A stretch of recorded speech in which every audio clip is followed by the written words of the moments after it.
Hi hello friends, welcome back to my channel. Maneye Mantralaya ಧಾರಾವಾಹಿಯ ಇಂದಿನ ಅಂದರೆ ಸೋಮವಾರದ ಪೂರ್ತಿ ಸಂಚಿಕೆ ಏನಾಗುತ್ತೆ ಅಂತ ನೋಡುವ ಮುಂಚೆ ಯಾರೆಲ್ಲ ನನ್ನ ಚಾನಲ್ನ ಸಬ್ಸ್ಕ್ರೈಬ್ ಮಾಡದೆ ನೋಡ್ತಿದ್ದೀರೋ ಅವರೆಲ್ಲ ಪ್ಲೀಸ್ ಸಬ್ಸ್ಕ್ರೈಬ್ ಮಾಡಿ ಅಂತ ಹೇಳ್ತಾ ಈ ಸಂಚಿಕೆಯನ್ನು ಶುರು ಮಾಡೋಣ ಬನ್ನಿ.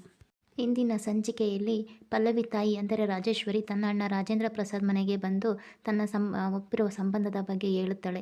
ನನ್ನ ಮಗಳು ನಿನ್ನ ಮಗನನ್ನು ಇಷ್ಟಪಡುತ್ತಿದ್ದಾಳೆ, ಮದುವೆ ಮಾಡಿಕೊಡಿ ಎಂದು ಅವಳ ಜಾತಕವನ್ನು ತೆಗೆದುಕೊಂಡು ಬರುತ್ತಾರೆ. ಈ ವಿಷಯವನ್ನು ಕೇಳಿ ರಾಜೇಂದ್ರ ಪ್ರಸಾದ್ ಅವರ ಕುಟುಂಬಕ್ಕೂ ತುಂಬ ಸಂತೋಷವಾಗುತ್ತದೆ. ಎಷ್ಟೋ ವರ್ಷದಿಂದ ಕಳೆದು ಹೋದ ಸಂಬಂಧ ಇನ್ನು ಒಂದುಗೂಡುತ್ತದೆ ಎಂಬ ಖುಷಿಯಲ್ಲಿ ಎಲ್ಲರೂ ಮದುವೆಗೆ ಒಪ್ಪುತ್ತಾರೆ. ರಾಜೇಂದ್ರ ಪ್ರಸಾದ್ ತನ್ನ ಸೊಸೆಗೆ ಹೇಳುತ್ತಾನೆ, ಅವನಿ ಪಲ್ಲವಿ ಮತ್ತು ಶ್ರೀಕರ್ನ ಜಾತಕವನ್ನು ಪುರೋಹಿತರ ಮನೆಗೆ ತೆಗೆದುಕೊಂಡು ಹೋಗಿ ಅವರ ನಿಶ್ಚಿತಾರ್ಥಕ್ಕೆ ದಿನಾಂಕವನ್ನು ಹಾಕಿಸಿಕೊಂಡು ಬಾ ಎಂದು ಹೇಳುತ್ತಾರೆ. ಇತ್ತ ಶ್ರೀಕರ್ಗೆ ತನ್ನ ಅತ್ತೆಯನ್ನು ಮನೆಗೆ ಬಿಟ್ಟು ಬಾ ಎಂದು ಹೇಳುತ್ತಾ ಎಲ್ಲರೂ ನಗುತ್ತಾರೆ. ಪಲ್ಲವಿನೂ ಹೀಗೆ ನೋಡಿ ಮಾತಾಡಿಸ್ಕೊಂಡು ಬರ್ಬೋದು, ಅವಳು ತುಂಬ ಖುಷಿಯಾಗುತ್ತೆ ಅಂತ ಹೇಳ್ತಾ ಇರ್ತಾರೆ. ಅದೇ ಶ್ರೀಕರ್ಗೆ ಮದುವೆನೇ ಇಷ್ಟ ಇರೋದಿಲ್ಲ. ಅವನು ನಾನು ಹೋಗಲ್ಲ, ನನಗೆ ಮೀಟಿಂಗ್ ಇದೆ ಅಂತ ಏನೇನೋ ಕಾರಣಗಳನ್ನು ಹೇಳಿ ತಪ್ಪಿಸಿಕೊಳ್ಳುತ್ತಾನೆ. ಅಷ್ಟರಲ್ಲಿ ಕಮಲ್ ನಾನೇ ಬಿಟ್ಟು ಬರ್ತೀನಿ ಅತ್ತೆನ ಅಂತ ಹೇಳಿ, ಅತ್ತೆ ಬನ್ನಿ ಅತ್ತೆ ನಾನೇ ಬಿಟ್ಟು ಬರ್ತೀನಿ ಅಂತ ಹೇಳ್ತಾರೆ. ರಾಜೇಶ್ವರಿ ಸರಿಯಪ್ಪ ಬಾ, ನೀನು ಪಲ್ಲವಿನ ಮಾತಾಡಿಸ್ಕೊಂಡು ಬರ್ಬೋದು, ಅವಳಿಗೂ ತುಂಬ ಖುಷಿಯಾಗುತ್ತೆ ನನ್ನ ಮೈದುನ ಅನ್ನೋದು ಅಂತ ಹೇಳಿ ಕರ್ಕೊಂಡು ಹೋಗ್ತಾಳೆ. ಇತ್ತ ಪಲ್ಲವಿ ತನ್ನ ಅಮ್ಮನ ಬರುವುದಕ್ಕೋಸ್ಕರ ದಾರಿನೇ ಕಾಯ್ತಾ ಇರ್ತಾಳೆ. ಹಾಗೆ ತನ್ನ ಮದುವೆ ಆಗೋ ಹುಡುಗ ಶ್ರೀಕಾರನ ಬಗ್ಗೆ ಏನೇನೋ ಕವನಗಳನ್ನ ಹೇಳ್ತಾ ಇರ್ತಾಳೆ. ಒಂದು ಫೋಟೋ ನೋಡ್ಕೊಂಡು ಅವಳು ಮನೆ ಕೆಲಸದವಳಿಗೆ ಜ್ಯೂಸ್ ತಗೊಂಬ ಅಂತ ಕೇಳ್ತಾಳೆ. ಮನೆ ಕೆಲಸದವಳು ಗಲೀಜು ಕೈಯಿಂದ ಜ್ಯೂಸ್ ತಗೊಂಬಂದಾಗ ಅವಳಿಗೆ ಕೋಪ ಬರುತ್ತೆ. ಅವಳು ಜ್ಯೂಸನ್ನ ಚೆಲ್ಲಿಬಿಟ್ಟು ಹೇಳ್ತಾಳೆ, ನನಗೆ ನೀಟ್ನೆಸ್ ಅಂದರೆ ತುಂಬ ಇಷ್ಟ, ನನಗೆ ಈ ಥರ ಡರ್ಟಿಯಾಗಿರೋದು ಇಷ್ಟ ಇಲ್ಲ, ಈಗ ಮತ್ತೆ ಮಾಡಿದ್ರೆ ಮನೆ ಕೆಲಸದಿಂದ ಹೊರಗಡೆ ಹಾಕ್ಬಿಡ್ತೀನಿ ಅಂತ ಹೇಳಿ ಅವಳನ್ನ ಗಲಾಟೆ ಮಾಡ್ತಾಳೆ. ಅಷ್ಟರಲ್ಲಿ ಅವರಮ್ಮ ರಾಜೇಶ್ವರಿ ಬರ್ತಾಳೆ. ರಾಜೇಶ್ವರಿ ಪಲ್ಲವಿ ಈ ರೀತಿ ನಡೆದ ಘಟನೆಯಿಂದ ತುಂಬ ಬೇಸರವಾಗಿರ್ತಾಳೆ. ಅಷ್ಟೊತ್ತಿಗೆ ಅವರ ಅಮ್ಮ ರಾಜೇಶ್ವರಿ ಬಂದು, ಮಗಳೇ ಈ ಸಂಬಂಧಕ್ಕೆ ಎಲ್ಲರೂ ಖುಷಿಯಾಗಿದ್ದಾರೆ, ಎಲ್ಲರೂ ಮದುವೆಗೆ ಒಪ್ಪಿದ್ದಾರೆ, ನಿಮ್ಮ ಭಾವ ಶ್ರೀಕರ್ ಕೂಡ ಒಪ್ಪಿಗೆ ನೀಡಿದ್ದಾನೆ ಅಂತ ಹೇಳ್ತಾಳೆ. ಏಕೆ ಖುಷಿಯಿಂದ ಪಲ್ಲವಿ ಇಬ್ಬರೂ ಅಮ್ಮ ಮಗಳು ಇಬ್ಬರೇ ಅಪ್ಪಿ ಮುದ್ದಾಡ್ತಿರ್ತಾರೆ. ಅಷ್ಟರಲ್ಲಿ ಕಲಿಯಣ್ಣ ಮನೆ ಒಳಗಡೆ ಬರ್ತಾನೆ. ಅತ್ತೆ ಅಂತಾನೆ.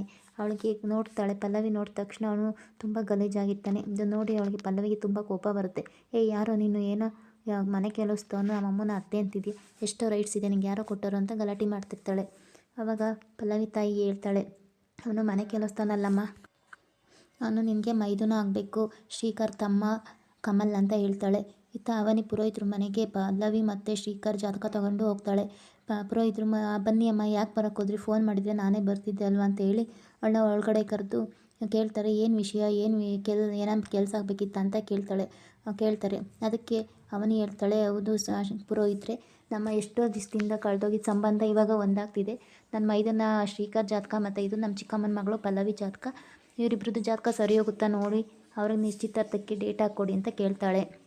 ಪುರೋಹಿತರು ಹೌದಮ್ಮ ಒಳ್ಳೇದಾಗಲಿ ಅಂತ ಹೇಳ್ಬಿಟ್ಟು ಇಬ್ರದ್ದು ಜಾತಕ ನೋಡ್ತಾರೆ. ಇಬ್ರದ್ದು ಜಾತಕ ಹೊಂದೋದಿಲ್ಲ. ಅವರಿಗೆ ಅಸಮಾಧಾನ ಆಗುತ್ತೆ. ಆದ್ರೂ ಅವನಿಗೆ ಹೇಳಿದ ಮಾತುಗೋಸ್ಕರ ಎಲ್ಲ ಸರಿ ಇದೆ, ನಾಳೆ ರಾತ್ರಿ 8 ಗಂಟೆಗೆ ನಿಶ್ಚಿತಾರ್ಥಕ್ಕೆ ಟೈಮು ಅಂತ ಹಾಕ್ಕೊಡ್ತಾರೆ. ಸರಿ ಆಯಿತು ಪುರೋಹಿತ್ರೆ ಅಂತ ಹೇಳ್ಬಿಟ್ಟು ಅವನಿ ಬರ್ತಾ ಇರ್ತಾಳೆ. ಸ್ವೀಟ್ಸ್ ತೊಗೊಂಡು ಬರ್ತಾ ಇರ್ತಾಳೆ. ರೋಡಲ್ಲಿ ಬರಬೇಕಾದ್ರೆ ಅವಳು ಏನೋ ಯೋಚನೆ ಮಾಡ್ಕೊಂಬರ್ತಿರ್ತಾಳೆ. ಅಷ್ಟರಲ್ಲಿ ಹಿಂದೆ ಕಡೆಯಿಂದ ಒಂದು ಕಾರ್ ಬರ್ತಿರುತ್ತೆ. ಜಸ್ಟ್ ಮಿಸ್ಸಲ್ಲಿ ಆಕ್ಸಿಡೆಂಟ್ ಆಗೋ ಅಷ್ಟರಲ್ಲಿ ಶ್ರೇಯ ಅನ್ನೋ ಹುಡುಗಿ ಅವನಿನ್ನ ಕೈ ಹಿಡಿದು ಹೇಳ್ಕೊತಾಳೆ. ಈ ಇಬ್ಬರು ಮಾತಾಡ್ತಾ ಅವರಿಬ್ಬರು ಮಧ್ಯೆ ಒಂದು ಒಳ್ಳೆ ಬಾಂಡಿಂಗ್ ಬೆಳೆಯುತ್ತೆ, ಅಕ್ಕ ತಂಗಿ ಅಂತ ಮಾತಾಡ್ತಾ ಇರ್ತಾರೆ.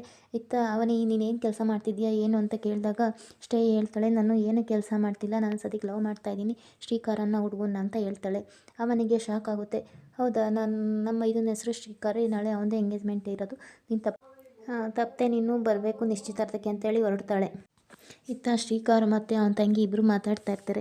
ಶ್ರೀಕರ್ ತಂಗಿ ಕೇಳ್ತಾಳೆ, ಅಣ್ಣ ನೀನು ಮಾಡ್ತೀರಾ ಸರಿನೇನೋ, ನೀನು ಶ್ರೇಯಿಗೆ ಮೋಸ ಮಾಡ್ತಿದ್ದೀಯ ಅಲ್ವಾ, ನೀನು ಯಾಕೆ ಮದುವೆಗೆ ಒಪ್ಕೊಂಡೆ, ನಿಜವಾಗ್ಲೂ ಮದುವೆಗೆ ಇಷ್ಟಪಟ್ಟಿದ್ದೀಯಾ ಅಂತಲೇ ಕೇಳ್ತಾ ಇರ್ತಾಳೆ. ಅದಕ್ಕೆ ಶ್ರೀಕರ್ ಹೇಳ್ತಾನೆ, ಹೌದು ಅವರಪ್ಪ ಇಂಥನಂತ ಗೊತ್ತಾದ ಮೇಲೆ ನಾನು ಶ್ರೇಯನ ಮದುವೆ ಆಗಲ್ಲ, ನಂಗೆ ಬೇಡ ಅಂತ ಹೇಳ್ತಾನೆ. ಅದಕ್ಕೆ ಶ್ರೀಕರ್ ತಂಗಿ ಹೇಳ್ತಾಳೆ, ಹಿಂಗೆಲ್ಲ ಪ್ರೀತಿಗೆ ಮೋಸ ಮಾಡಬಾರ್ದು, ಪ್ರೀತಿ ಎಷ್ಟೇ ಕಷ್ಟ ಆದ್ರೂ ಪ್ರೀತಿನ ಪಡ್ಕೊಳ್ಳೋಕೆ ಪ್ರಯತ್ನ ಪಡಬೇಕು, ಮನೆಗೆ ಒಪ್ಪಿಸ್ಬೇಕು ಅಂತ ಹೇಳ್ತಿರ್ತಾಳೆ. ಅಷ್ಟರಲ್ಲಿ ಅವನಿಗೆ ಕೇಳಿಸ್ಕೊಂಡು, ಯಾಕೆ ಮದುವೆ ಇಷ್ಟ ಇಲ್ವಾ ನಿಂಗೆ ಅಂತ ಕೇಳ್ತಾಳೆ. ಶ್ರೀಕರ್ ಇಲ್ಲ ಅದಕ್ಕೆ ನಾನು ಆ ಥರ ಹೇಳಿಲ್ಲ, ನಾನು ಲೈಫಲ್ಲಿ ಇನ್ನೂ ಸೆಟ್ಲ್ ಆಗಬೇಕಲ್ವ, ಅದಕ್ಕೆ ಈಗಲೇ ಬೇಡ ಅಂತ ಹೇಳಿದೆ ಅಂತ ಹೇಳ್ತಾನೆ. ಅದಕ್ಕೆ ಅವನಿಗೆ ಹೇಳ್ತಾಳೆ, ನೀನು ಒಳ್ಳೆ ಲಾಯರ್ ಆಗಬೇಕಂದ್ರೆ ಇನ್ನು 10-15 ವರ್ಷ ಕಳಿಬೇಕು, ಅಷ್ಟಲಿನ ತನಕ ನೀನು ಮದುವೆ ಆಗ್ದಂಗೆ ಇರೋಕ್ಕಾಗುತ್ತಾ, ಮದುವೆ ಆದಮೇಲೆ ಇದೆಲ್ಲ ಸಾಧ್ಯ ಆಗುತ್ತೆ, ಜೊತೆ ಪ್ರಯತ್ನ ಪಡೆಯುವಂತೆ ಅಂತ ಹೇಳ್ತಾ ಅವನ್ನ ಮದುವೆಗೆ ಒಪ್ಪಿಸ್ಕೊಂಡು ಒಳಗಡೆ ಬರ್ತಾಳೆ. ಬನ್ನಿ ಒಳಗಡೆಗೆ ಮಾವನ ವಿಷಯ ಹೇಳೋಣ, ನಾಳೆ 8 ಗಂಟೆ 8:32ಕ್ಕೆ ನಿಶ್ಚಿತಾರ್ಥಕ್ಕೆ ಟೈಮ್ ಹಾಕ್ಕೊಟ್ಟಿದ್ದಾರೆ ಅಂತ ಹೇಳಿ ಬರ್ತಾಳೆ. ಇದಿಷ್ಟು ಇಂದಿನ ಸಂಚಿಕೆ. ಇನ್ನು ನಾಳೆ ಸಂಚಿಕೆಯಲ್ಲಿ ಪಲ್ಲವಿ ಮತ್ತು ಶ್ರೀಕರ್ ಭೇಟಿಯಾಗ್ತಾರ ನೋಡೋಣ.